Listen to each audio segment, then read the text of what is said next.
The old house loomed over the town, Hollow Manor. No one dared to go near it. Legends whispered of its dark past. It stood on a hill, shrouded in mist and shadows. The windows were like vacant eyes, staring out at the world. The house had been empty for years. Some said it was cursed. Others whispered of a family that had vanished within its walls.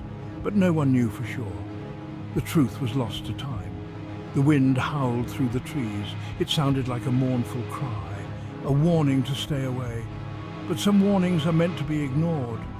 The old iron gates creaked open, inviting or perhaps daring someone to enter. Sarah and Tom were drawn to the mystery. They were young and adventurous. The stories only fueled their curiosity. They parked their car down the road, hidden from view. "Are you sure about this?" Tom asked, his voice barely a whisper. "Don't worry," Sarah said, her eyes gleaming with excitement. "It's just an old house." They approached the house cautiously. Their footsteps echoed in the silence. The front door hung open, as if inviting them inside. The air grew cold as they crossed the threshold. The smell of decay hit them. Dust and cobwebs covered everything. The air was heavy with a sense of dread. But Sarah and Tom were not deterred. They were here to uncover the secrets of Hollow Manor.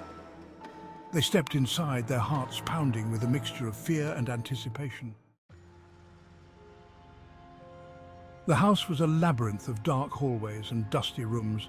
Each room seemed to hold the echoes of the past. There was a grand dining room with a long, empty table.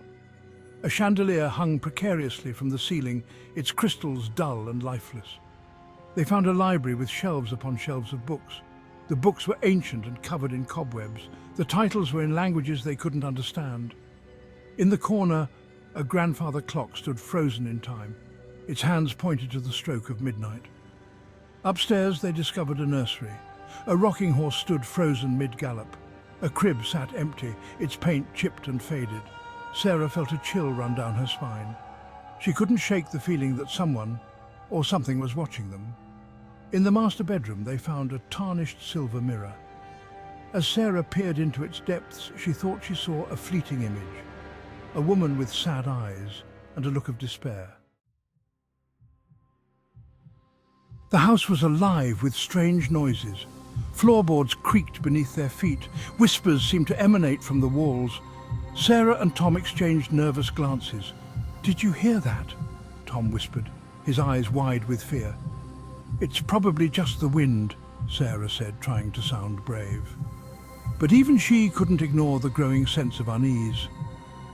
They continued their exploration, their flashlights cutting through the darkness. In a small room at the end of a hallway, they made a startling discovery. A hidden journal lay tucked beneath a floorboard. The journal belonged to Eleanor Blackwood, the former mistress of the manor. Its pages were filled with frantic scribblings. Eleanor wrote of strange occurrences, cold drafts, and voices calling her name. She wrote of her descent into madness. Sarah and Tom realized they were not alone in the house. Eleanor's presence lingered, trapped within the very walls of the manor. A cold wind swept through the house. The temperature plummeted. Sarah and Tom could feel their hearts pounding in their chests. And then they saw her. A figure materialized in the hallway, a woman in a long, flowing gown. Her face was pale and gaunt, her eyes hollow and filled with despair. It was Eleanor Blackwood. She glided towards them, her feet not seeming to touch the ground. Her voice was a low moan, filled with sadness and anger. "Get out," she whispered. "Leave this place while you still can." Sarah and Tom were paralyzed with fear. They wanted to run, but their legs wouldn't move. They were trapped. "This is my home," Eleanor moaned, her voice echoing through the empty halls. "And you're not welcome here?" Sarah and Tom stumbled backward, their eyes fixed on the ghostly figure. The journal slipped from Sarah's grasp, falling to the floor with a thud. Eleanor's eyes followed the journal, her expression filled with rage. Sarah and Tom knew they had to escape. They turned and ran, their hearts pounding in their chests. They raced through the darkened halls, their fear propelling them forward.